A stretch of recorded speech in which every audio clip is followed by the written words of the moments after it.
श्रीमन्महागणाधिपतये नमः। लक्ष्मीनारायणाभ्यां नमः। उमामहेश्वराभ्यां नमः। वाणीहिरण्यगर्भाभ्यां नमः। शचीपुरन्दराभ्यां नमः। मातापितृचरणकमलेभ्यो नमः।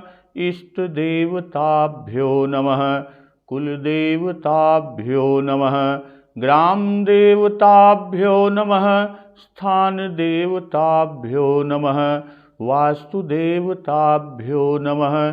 सर्वेभ्यो देवेभ्यो नमः। सर्वेभ्यो ब्राह्मणेभ्यो नमः। श्रीगुरुचरणकमलेभ्यो नमः। ओम सिद्धिबुद्धिसहिताय श्रीमन्महागणाधिपतये नमः। भक्तवत्सल कृपालु प्रभु श्री रामचंद्र जी भरद्वाज मुनि के आश्रम से महर्षि वाल्मीकि जी के यहाँ आते हैं और महर्षि वाल्मीकि जी से प्रभु श्री राम वह स्थल पूछते हैं, वह स्थान भवन निकेत पूछते हैं जहाँ माता सीता और भाई लक्ष्मण जी के साथ पर्णकुटी बनाकर कुछ समय निवास कर सकें। अस जिय जानी कहिय सोई ठाऊं, सिय सौमित्र सहित जह जाऊं। तह रचि रुचिर परन तृणशाला, बासु करऊं कछु काल कृपाला। तो महर्षि वाल्मीकि जी प्रभु श्री राम जी से कहते हैं कि राम देख सुनि चरित तुम्हारे, जड़ मोहि बुध होहि सुखारे। महर्षि वाल्मीकि जी प्रभु श्री राम जी से कहते हैं कि हे राम, देख चरित और सुन चरित। तो देख सुन चरित तुम्हारे, कि तुम्हारे चरित्र को देख कर, तुम्हारे चरित्र को सुनकर जड़ मोह है, जो जड़ हैं, अज्ञानी हैं, वह मोह माया में फंसते हैं। अबुद्ध हो ही सुखारे, ज्ञानी सुख प्राप्त करते हैं। और महर्षि वाल्मीकि जी प्रभु श्री राम जी को वह स्थल बताने के लिए, सुनहु राम अब कहूँ निकेता, जहां बसहु सिय लखन समेता। महर्षि वाल्मीकि जी कहते हैं कि हे राम, अब सुनिए, अब मैं आपको वह निकेत भवन स्थल स्थान बता रहा हूं जहां आप लक्ष्मण और सीता समेत बसे, जहां रुके। तो इस तरह महर्षि वाल्मीकि जी प्रभु श्री राम को 14 निकेत, 14 भवन या 14 स्थल बताई। और जो 14 स्थल महर्षि वाल्मीकि जी ने प्रभु श्री राम जी से बताया, और बताने के बाद तब कहा, एहि विधि मुनि बर भवन दिखाए, बचन सप्रेम राम मन भाए। कहि मुनि सुनहु भानुकुल नायक, आश्रम कहूँ समय सुखदायक। चित्रकूट गिरि करहु निवासु, तह तुम्हार सब भांति सुपासु। शैलु सुहावन कानन चारु, करके हरि मृग बिहग बिहारू। नदी पुनीत पुराण बखानी, अत्रि प्रिया निज तप बलयानी। सुरसरी धार नाउ मंदाकिनी, जो सब पातक पोतक डाकिनी। त्रियादि मुनि बर बहु बसही, करही जोग जप तप तन कसही। चलहु सफल श्रम सब कर करहु, राम देहु गौरव गिरि भरहु। चित्रकूट महिमायमित, कही महामुनि गाय। आई नहाए सरित बर, सिय समेत दो भाई। तो यही विधि मुनिवर भवन दिखाई।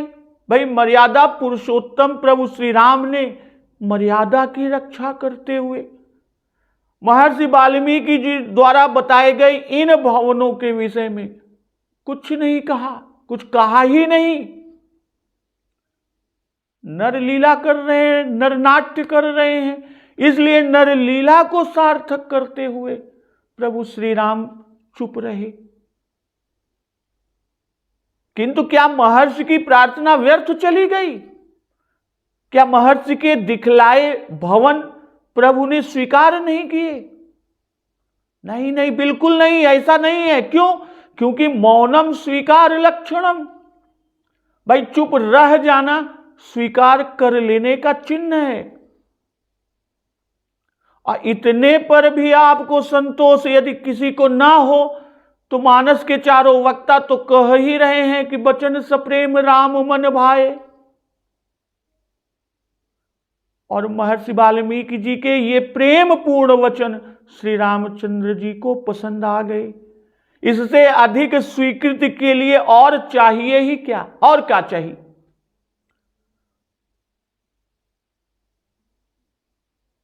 महर्षि मुनि वाल्मीकि जी ने 14 निवास स्थान कहे। और 14 कहने का भाव कि 14 ही भुवन है, मानो एक एक स्थान एक एक भुवन है।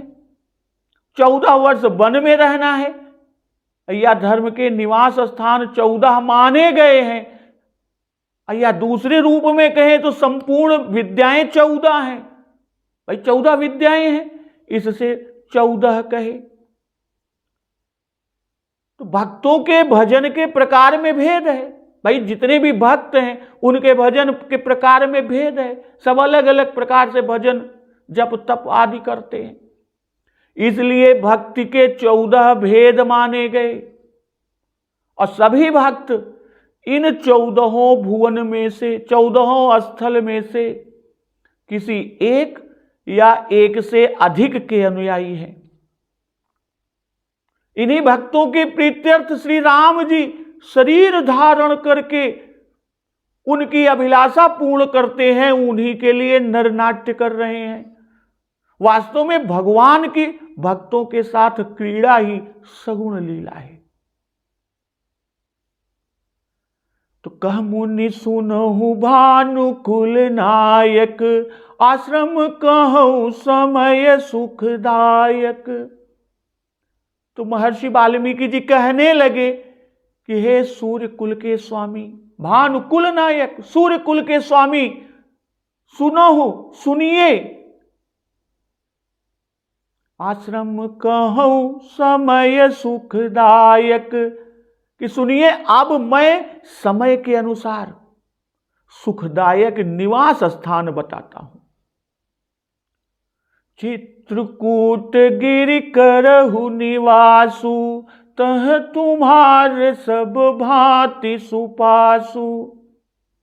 चित्रकूट पर्वत पर निवास कीजिए। वह स्थान जो समय के अनुसार सुखदायक निवास स्थान की बात किए, वह सुखदायक निवास स्थान बता रहे हैं कि चित्रकूट पर्वत पर निवास कीजिए।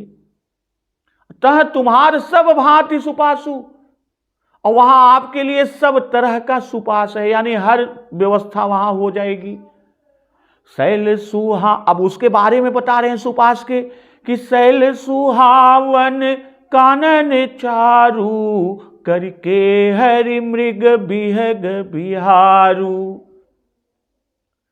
भाई वहां आपके लिए हर प्रकार का सुपास है। पर्वत सुहावना है, सुंदर वन है, हाथी सिंह हरिण आदि पशु और पक्षियों का यह विहार स्थल है। नदी पुनीत पुराण बखानी, अत्रि प्रिया निज तप बलयानी। अपवित्र नदी है जिसकी पुराणों ने प्रशंसा की है, और अत्रि प्रिया निज तप बलहानी, जिसे महर्षि अत्रि की प्रिय स्त्री श्री अनुसुईया जी अपने तपोबल से पृथ्वी पर लाई थी।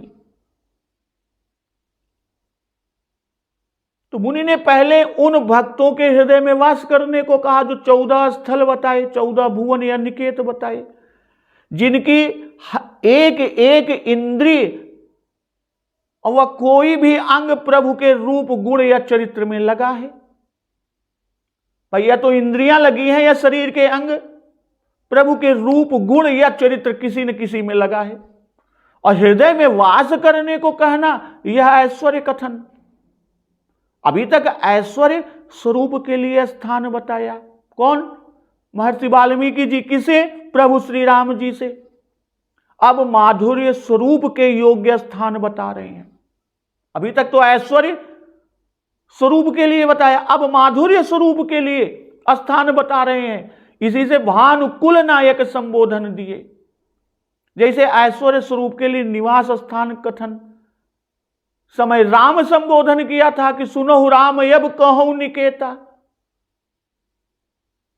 तो यहां कह रहे हैं कि कह मुनि सुनहु भानुकुल नायक। तो यहां भानुकुल नायक और आश्रम कहूं समय सुखदायक। समय सुखदायक अर्थात इस समय जैसा आपने रूप धारण किया है, वलकल चीर जटा सब धारण किया है, जो रूप आपका है उसके योग्य, अर्थात जस काछिए तस चाहिए नाचा, जो आजकल सुखद होगा। चित्रकूट गिरि करहु निवासु, तह तुम्हार सब भांति सुपासु।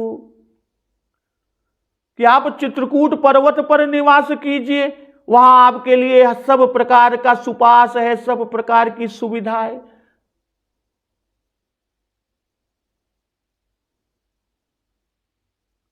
सब भांति सुपासु अर्थात वहां फल फूल कंद बहुत है, बेल के वृक्ष हैं। तो इस तरह भोजन के साधन बहुत हैं। पर्वत का जल मीठा है, पर्वत पर अनेक वृक्ष लताएं और फल मूल बहुत हैं। यानी खाने और पीने की सारी व्यवस्था बता दी गई। और फिर ऋषि मुनियों के आश्रम हैं। शैल सुहावन कानन चारु, करके हरि मृग बिहग बिहारू।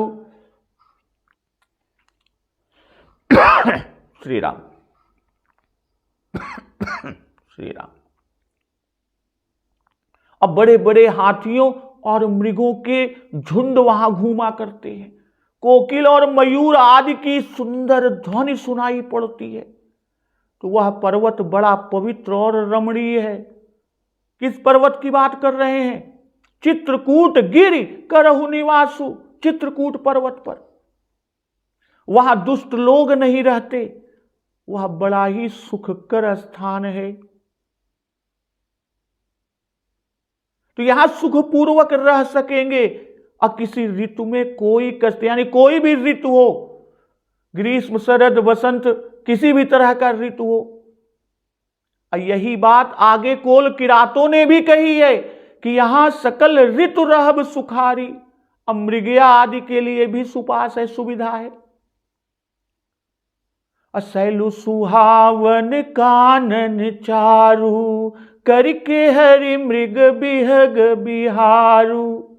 तो शैल सुहावन, भाई पर्वतों की सुहावनता क्या है? झरनों से है, हरे भरे वृक्षों से। शैल की सुहावनता यानी शैल सुहावन दिखते हैं उन हरे भरे वृक्षों से और झरनों से। तो इसकी सुहावनता बाबा गोस्वामी तुलसीदास जी ने स्वयं वर्णन किया कि वन की शोभा है।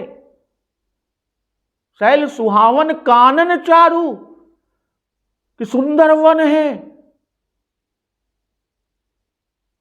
वन की शोभा, भाई वन की शोभा क्या होती है? वन की शोभा है कि फल फूल से संपन्न हो, और कर केहर आदि यानी हाथी सिंह हिरण पक्षियों का विहार स्थल, कर केहरि मृग बिहग बिहारू,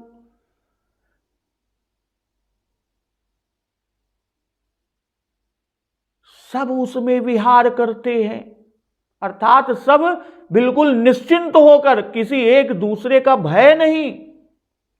और फिर आगे बता रहे हैं वो उसकी पावनता को, सुखमयता को, कि नदी पुनीत पुराण बखानी, कि वहां एक अति पवित्र नदी है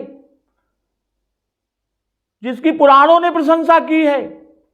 और अत्रि प्रिया निज तप बलयानी, अत्रि प्रिया, अत्रि आधन त्रि यानी त्रिगुणातीत व्यतिरेक ज्ञानी, और अत्रि प्रिया श्री अनुसूया जी हैं।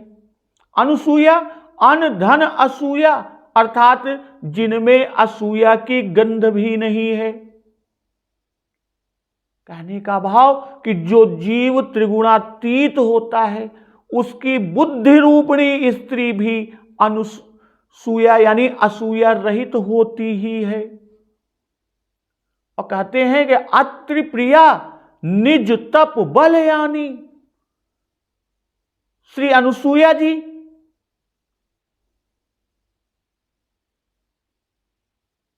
अपने निज तप बल से उस पवित्र नदी को लाई, यानी मंदाकिनी। आगे कि सुरसरी धारी नाउ मंदाकिनी, कि मंदाकिनी के लाने का कथा कुछ संक्षिप्त इस प्रकार हम लोग समझ लें। यहां अरण्य कांड में इसका और विस्तृत उल्लेख मिलेगा कि एक बार 100 वर्ष की अनावृष्टि से अकाल पड़ गया। 1-2 वर्ष नहीं, 100 वर्ष की अनावृष्टि से अकाल पड़ गया। सबको दुखी न देख सकने के कारण अत्रि जी ने समाधि लगा ली, और श्री अनुसूया जी उनकी सेवा में अन्न जल आदि का त्याग कर वहीं उपस्थित रहीं। और दोनों का कठिन तप देखकर देवता ऋषि और गंगा जी उनके दर्शन को आए। किसके दर्शन? अत्रि जी और अनुसूया जी के। उस कठिन तप को देखकर दर्शन के लिए आए। और सबके चले जाने पर गंगा जी और शिव जी वहीं ठहर गए, वहीं रुक गए। और माता गंगा ने सोचा कि यदि मैं ऐसी महान सती का उपकार कर सकूं तो मेरे बड़े भाग्य हैं। अत्रि जी जो समाधि लगाए थे, 54 वर्ष बीतने पर, यानी 54 वर्ष तक समाधि में रहे, और 54 वर्ष बीतने पर महर्षि ने समाधि छोड़ी और अनुसूया जी से जल मांगा। और अनुसूया जी जो महर्षि अत्रि के समाधि में जाने पर वहीं रही, तो वो मानसिक पार्थिव पूजन करती रही। जब अनुसूया जी से महर्षि अत्रि जी ने जल मांगा तो अनुसूया जी कमंडलू लेकर निकली तो और चिंता करने लगी। भाई अब मां अनुसूया को यह चिंता होने लगी, कहां से स्वामी के लिए जल लाऊं और जल लाकर स्वामी को संतुष्ट करूं। भाई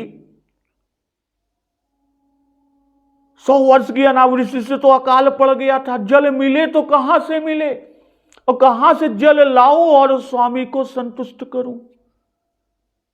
तो गंगा जी ने मूर्तिमान होकर अनुसूया जी को दर्शन दिया और पूछने पर बताया कि तुम्हारी तपस्या आदि से प्रसन्न होकर मैं आई हूं, तुम जो मांगो मैं वही दूं। गंगा जी ने अनुसूया जी से कहा कि जो तुम मांगो मैं वही दूं। तो अनुसूया जी ने जल मांगा। भाई तुरंत उनको वही आवश्यकता थी, क्योंकि अपने स्वामी को संतुष्ट करना था। उन्होंने 54 वर्ष की समाधि छोड़ने पर जल ही मांगा। तब गंगा जी ने अनुसूया जी से कहा कि गड्ढा खोदो। गंगा जी ने गड्ढा खोदने को कहा और गड्ढा खोदने पर गंगा जी उसमें उतरकर जल रूप में आ गई और श्री अनुसुईया जी ने जल लिया और फिर माता गंगा से प्रार्थना की कि जब तक मेरे स्वामी यहां न आ जाएं तब तक आप यहीं उपस्थित रहें, आप इसी गड्ढे में रहिएगा, यहीं बने रहिएगा। तो अनुसुईया जी जल लेकर गई। महर्षि ने जल पिया और जल पीकर पूछा कि यह दिव्य स्वादिष्ट जल कहां मिला। महर्षि अत्रि जी ने माता अनुसुईया से पूछा कि यह पवित्र दिव्य स्वादिष्ट जल कहां से मिला।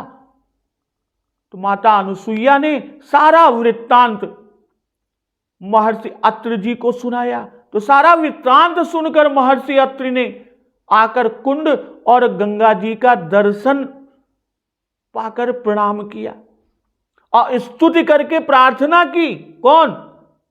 महर्षि अत्रि जी ने गंगा जी की स्तुति किया, स्तुति करके कहा, प्रार्थना किया, कहा नहीं बल्कि माता गंगा जी से प्रार्थना किया कि अब आप यहां से न जाएं। तो माता गंगा जी अत्रि जी की स्तुति प्रार्थना पर कहा कि तुम अपने 1 वर्ष की शंकर जी और पार्वती जी की सेवा का फल हमको दे दो तो हम यहीं रह जाएं, फिर हम यहां से नहीं जाएं। अत्रि जी ने ऐसा किया और गंगा जी वहीं रह गईं। तो यह केवल 1 वर्ष के तप का प्रभाव है कि गंगा जी गड्ढे में जल रूप में आई और अत्रि जी की स्तुति प्रार्थना पर 1 वर्ष का भूत भावन भगवान शिव शंकर और मां जगदंबा पार्वती की सेवा की 1 वर्ष के फल पर वह वहीं रुक गई। और वही सुरसरी धार नाउ मंदाकिनी जो सब पातक पोतक डाकिनी।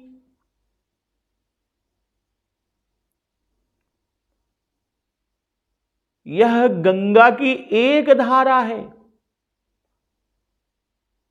कि सुरसरी धार नाउ मंदाकिनी, सुरसरी धार यानी एक धारा और उसका नाम मंदाकिनी है, जो सब पाप रूपी बालकों को खा डालने के लिए डाइन सी है। अर्थात गंगा जी के दर्शन और इसमें स्नान से जरा सा भी पाप नहीं रह जाता, सारे पाप धुल जाते हैं। तो अत्रि आदि मुनि बर बहु बसही करही जोग जप तप तन कसही। अत्रि आदि बहुत से मुनि श्रेष्ठ वहां बसते हैं मंदाकिनी के तट पर, जो योग और जप तप करते हैं और तपस्या से अपने शरीर को कसते हैं।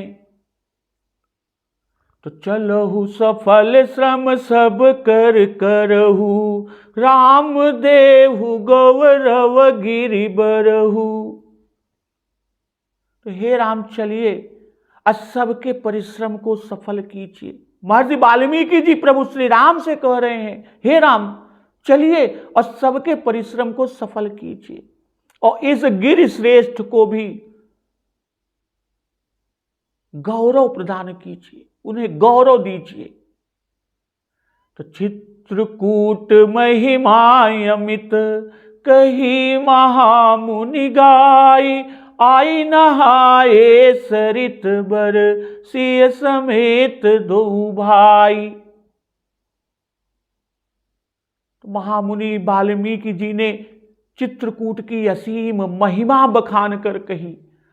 तब सीता सहित दोनों भाई यहां आकर श्रेष्ठ नदी मंदाकिनी में स्नान किया।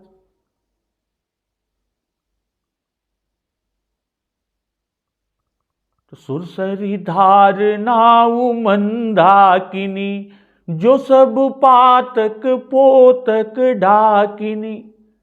भाई गंगा जी की एक धारा और इसका नाम मंदाकिनी, जो सभी पाप रूपी बालकों को खा डालने के लिए डायन अर्थात सब पातक, हर प्रकार के पाप, गो हत्या, ब्रह्म हत्या, मातृ पितृ वध या हत्या आदि सभी पापों का नाश हो जाता है।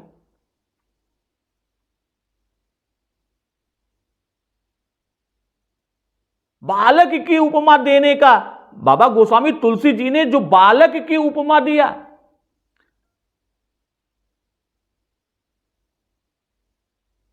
वो क्यों?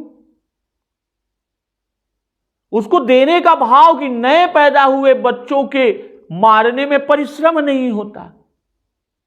और मंदाकिनी जी इन समस्त उग्र पापों को किस तरह, इस तरह से नाश कर डालती हैं जैसे डाइन बच्चों को अपाप रूपी बालक को बढ़ने नहीं देती। जो पाप हैं, जिन सब पातक, हर प्रकार के पाप का जो नाश है, तो पाप मन कर्म वचन तीनों से होता है। जे पातक उपपातक अहि, कर्म वचन मन भव कवि कहीं। मन क्रम वचन जनित अघ जाई, भाई पर द्रव्य का चिंतन, किसी का अनिष्ट सोचना और झूठा अभिमान, ये मानसिक पाप है। चोरी, अविहित हिंसा, पर स्त्री सेवन कायिक पाप है। कठोर, झूठे, चुगली और भेदनशील, फूट डालने वाले अव्यवस्थित वचन, ये वाचिक पाप है। त्रिविध दोष दुख दारिद्र दावन। शिव पुराण उमा संहिता में मन कर्म और वचन के 12 पाप कहे गए हैं। पर स्त्री, पर द्रव्य का संकल्प, मन से दूसरे का अनिष्ट चिंतन, अकार्य में आसक्ति, ये 4 कर्म मन के पाप शिव पुराण उमा संहिता में जो उल्लेख है, जो 12 पाप बताए मन कर्म और वचन के, असंबद्ध प्रलाप, असत्य अप्रिय बोलना, पीछे चुगली करना, ये 4 वाचिक पाप हैं। और अभक्ष भक्षण, हिंसा, मिथ्या कर्म करना और पराये द्रव्य आदि का हरण करना, ये कायिक पाप है। अचलहु सफल श्रम सब कर करहु, राम देहु गौरव गिरि बरहु। अचलहु से बता रहे हैं कि वाल्मीकि जी वहां तक साथ गए कि आगच्छ राम भद्रम ते स्थलम वैदर्शयाम्यहम्, कि आइए मैं आपको रहने का स्थान दिखाता हूं। और ऐसा कहकर शिष्यों से घिरे हुए श्रीमान मुनिवर लक्ष्मण के सहित गंगा और पर्वत के बीच के स्थल में जाकर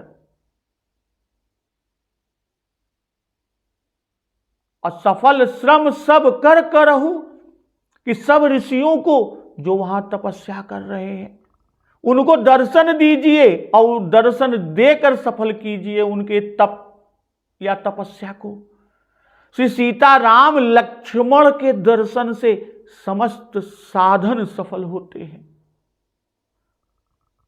श्री सीता राम और लक्ष्मण जी के दर्शन से ही समस्त साधन सफल होते हैं, क्योंकि इसीलिए साधन किए जाते हैं कि आज सुफल तप तीरथ त्यागु, आज सुफल जप जोग विरागु।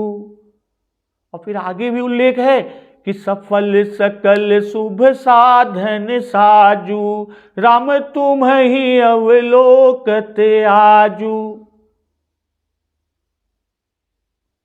सब साधन कर सुफल सुहावा, लखन राम से दर्शन पावा। और यहां कहते हैं कि राम देहु गौरव गिरि बरहु, कि वहां निवास करके चित्रकूट को गौरव दीजिए। भाई निवास करके चित्रकूट को गौरव देने के लिए महर्षि वाल्मीकि जी प्रभु श्री राम जी से कह रहे हैं, और प्रभु श्री राम ने उसे गौरव दिया भी। थपे उत्थिर प्रभाव जानकी ना, चित्रकूट महिमा विनय और गीतावली में भी बाबा गोस्वामी तुलसीदास जी ने महिमा कही है कि सब सोच विमोचन चित्रकूट, कलिहरण करन कल्याण बूट, सुचियवन सुहावन आल बाल कानन, विचित्र बारी विशाल, मंदाकिनी मालिनी सदा सीच, बरिबारी विषम नर नारी नीच। शाखा सुसिंग भूरुह सुपात, निर्झर मधुबर मृदु मलय बात। सुख पिक मधुकर मुनिबर बिहारु, साधन प्रसून फल चारि चारु। भव घोर घाम हर सुखद छाह, थप्यो थिर प्रभाव जानकी नाह। साधक सुपथिक बड़े भाग पाई, पावत अनेक अभिमत अघाई। रस एक रहित गुण कर्म काल, सिय राम लखन पालक कृपाल। तुलसी जो राम पद चाहिए प्रेम, से गिरि कर निरुपाधि नेमी। इस तरह वाल्मीकि रामायण में श्री भरद्वाज जी ने श्री राम जी से कहा है कि जहां से मनुष्य चित्रकूट के शिखर देखता है, वहीं से उसका मन, यानी जो मनुष्य चित्रकूट के शिखर को देखता, कहीं जहां से उसे दिखाई देता है, वहीं से उसका मन पूर्ण कर्म में लग जाता है, यानी पाप की ओर उसका मन नहीं जाता। चित्रकूट महिमा अमित, कही महामुनि गाई। आई नहाए सरित बरसिय, समेत दो भाई। भाई महामुनि महर्षि वाल्मीकि ने चित्रकूट की महिमा गाई। इतना कहकर आई नहाए, यहां पर बाबा गोस्वामी तुलसीदास जी कहते हैं, यानी बाबा गोस्वामी तुलसीदास तब तक वाल्मीकि आश्रम में थे जब तक महामुनि महर्षि वाल्मीकि चित्रकूट का महात्म कहते रहे, और तत्काल उनका चित्त वहां से निकलकर, यानी बाबा गोस्वामी तुलसीदास जी का चित्त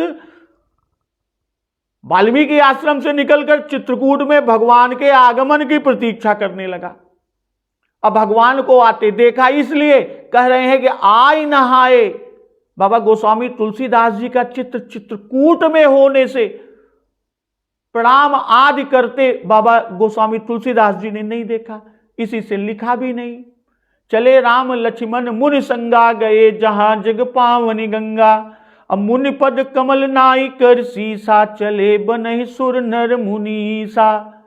चले राम मुनि आय सुपाई, तुरत ही पंचवटी नियराई। अब मुनि ने कहा कि चलहु सफल श्रम सब कर करहु। इससे भी ये मालूम होता है, एक अनुमान लगता है कि यह कहते ही मुनि के साथ प्रभु श्री रामचंद्र जी चल दिए। मार्ग में चित्रकूट का महात्म कहते हुए चित्रकूट आ गए, इसलिए प्रणाम में विदा मांगने की आवश्यकता ही न पड़ी। और अध्यात्म रामायण में मुनि का साथ जाना कहा भी है, वहां भी प्रणाम और विदाई नहीं कही। वाल्मीकि रामायण में उल्लेख है, मुनि के समीप पहुंचने पर उन्होंने उनका स्वागत किया कि बैठिए, आप लोगों का स्वागत है। तदंतर मुनि के सामने ही लक्ष्मण जी को श्री रघुनाथ जी ने आश्रम बनाने की आज्ञा दी। वहां भी वाल्मीकि जी से विदा होना नहीं उल्लेख है। अब वाल्मीकि जी द्वारा जो स्तुति की गई, यानी वाल्मीकि कृत स्तुति 8वीं स्तुति है, और पुख्य नक्षत्र 8वां नक्षत्र है, इसलिए यह स्तुति पुख्य नक्षत्र है। और दोनों का साम्य भी देखिए कुछ इस प्रकार कि पुष्णाति कार्याणि इति पुख्य। भाई कार्य का पोषण करने वाला होने से पुख्य सिद्ध तिस्य नाम है इसका। और इस स्तुति के कारण अत्रि आदि महर्षियों को संतोष मिला, कामद मणि की महिमा बढ़ी। भाई पुख्य सब नक्षत्रों में, सभी नक्षत्रों से बड़ा और श्रेष्ठ है, वैसे ही यह स्तुति सबसे बड़ी है। मुनि ने कुछ मांगा नहीं, वरन श्री राम जी को ही आज्ञा दी कि किस स्थान पर रहे।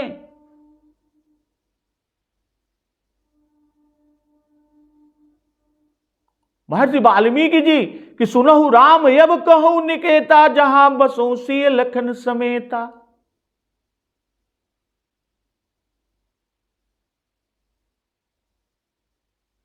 अपुख्य में तिथि आदि के देखने की आवश्यकता नहीं, कोई दोष बाधा नहीं कर सकते।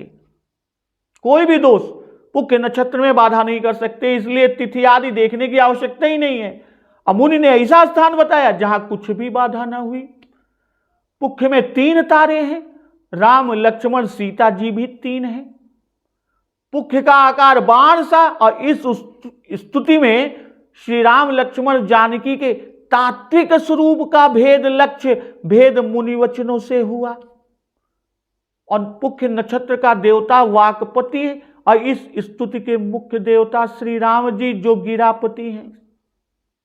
अब वाल्मीकि भी वाकपटु संभाषण कुशल हैं। तो इस तरह चित्रकूट जी में बस भगवाना प्रकरण अगले प्रसंग में हम लोग करेंगे। आज वाल्मीकि प्रभु मिलन प्रकरण समाप्त हुआ, तो अब अगले दिवस पर चित्रकूट जी में बस भगवाना प्रकरण का श्रवण अमृत रसपान हम लोग करेंगे। तो एक बार जोर से बोलिए, सियावर रामचंद्र की जय, पवन सुत हनुमान की जय, जगत जननी मां जगदम्बा की जय, गुरुदेव भगवान की जय, उमापति महादेव की जय। जय श्री राम।